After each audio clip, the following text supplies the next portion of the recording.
समाज में एक चर्चा होती दिखाई दे रही है कि रामायण यह अति प्राचीन घटना नहीं बल्कि बौद्धों के मौर्य साम्राज्य के पतन के बाद घटित घटना है।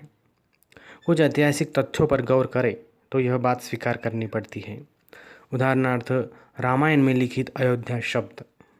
अयोध्या शब्द ने रामायण के अति प्राचीन होने पर ही प्रश्न चिन्ह खड़ा कर दिया है, क्योंकि अयोध्या का प्राचीन नाम साकेत है। अगर रामायण अति प्राचीन काल की घटना होती तो रामायण में अयोध्या नगरी का नाम साकेत नगरी होना चाहिए था। साकेत को अयोध्या यह नाम पुष्यमित्र शुंग ने दिया था, क्योंकि इसे उसने बिना युद्ध किए जीता था। पुष्यमित्र शुंग नामक यूरेशियन ब्राह्मण सम्राट अशोका के परपोते सम्राट बृहद्रथ मौर्य का सेनापति था, जिसने धोखे से सम्राट बृहद्रथ मौर्य की हत्या कर मौर्यों का राज्य हड़प लिया था। साकेत का नाम अयोध्या मौर्य साम्राज्य के पतन के बाद पड़ा। इसलिए रामायण अगर मौर्यों के पहले घटित होता तो रामायण में अयोध्या की जगह साकेत शब्द जरूर होता। रामायण मौर्यों के बाद की घटना है, इसका दूसरा भी ऐतिहासिक तथ्य उपलब्ध है।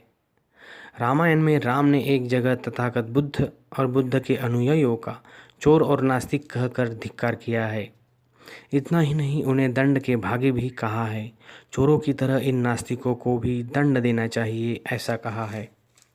प्रश्न पैदा होता है कि रामायण अगर तथागत बुद्धा के पहले की घटना है तो राम ने तथागत बुद्धा को गाली क्यों दी है। तथागत बुद्ध के जन्म से पहले मरा हुआ व्यक्ति तथागत बुद्धा का जिक्र अपने मुंह से कैसे कर सकता है। रामायण बौद्धों के मौर्य साम्राज्य के पतन के बाद घटित घटना है और मौर्य साम्राज्य के 10 राजाओं को ही 10 मुखी रावण बताया गया है। यह बात अगर सच माने तो हमें उपरोक्त सवालों के जवाब मिल जाते हैं। फिर एक और प्रश्न पैदा होता है कि रामायण की कहानी में पुष्यमित्र शुंग वर्सेस बृहद्रथ मौर्य ऐसा वर्णन करने के बजाय राम वर्सेस रावण ऐसा वर्णन क्यों किया गया। असली नामों और घटनाओं को क्यों छुपाया गया। पाटलिपुत्र को आग लगा दी ऐसा कहने के बजाय लंका को आग लगा दी ऐसा क्यों लिखा गया। बौद्धों को मार डाला ऐसा कहने की बजाय राक्षसों को मार डाला ऐसा क्यों लिखा गया। खुला खुला क्यों नहीं लिखा गया। चोरी छिपे डर डर कर क्यों लिखा गया। घुमा फिरा कर क्यों लिखा गया। इसका उत्तर भी ज़्यादा मुश्किल नहीं है। रामायण उस काल में लिखी गई जब भारत बौद्ध राष्ट्र था।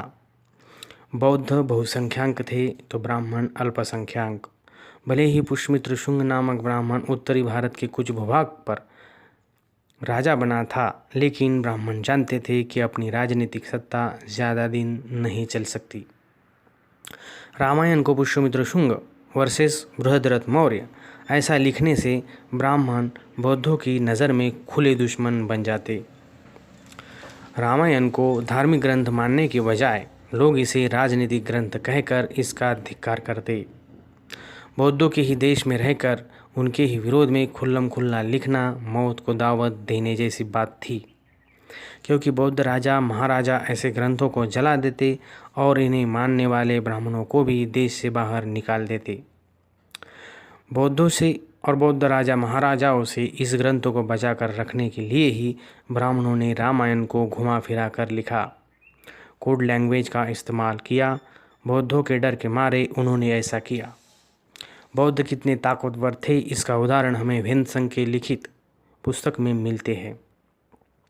बौद्ध सम्राट हर्षवर्धन के राजकाल में चीनी यात्री वेनसंग अयोध्या में गए थे। अयोध्या का वर्णन उन्होंने बौद्ध नगरी के रूप में किया है।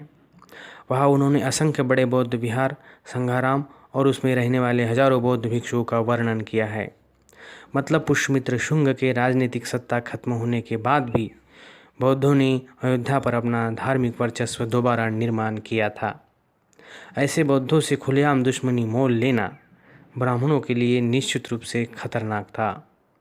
इसलिए ब्राह्मणों ने बौद्ध सम्राट बृहद्रथ को रावण और बौद्धों को राक्षस शब्द इस्तेमाल किया। अर्थात खुला विरोध प्रदर्शन छोड़कर छिपा विरोध प्रदर्शन ब्राह्मणों को करना पड़ा। सब्सक्राइब कीजिए और देखते रहिए यूट्यूब चैनल जीनियस इंडिया।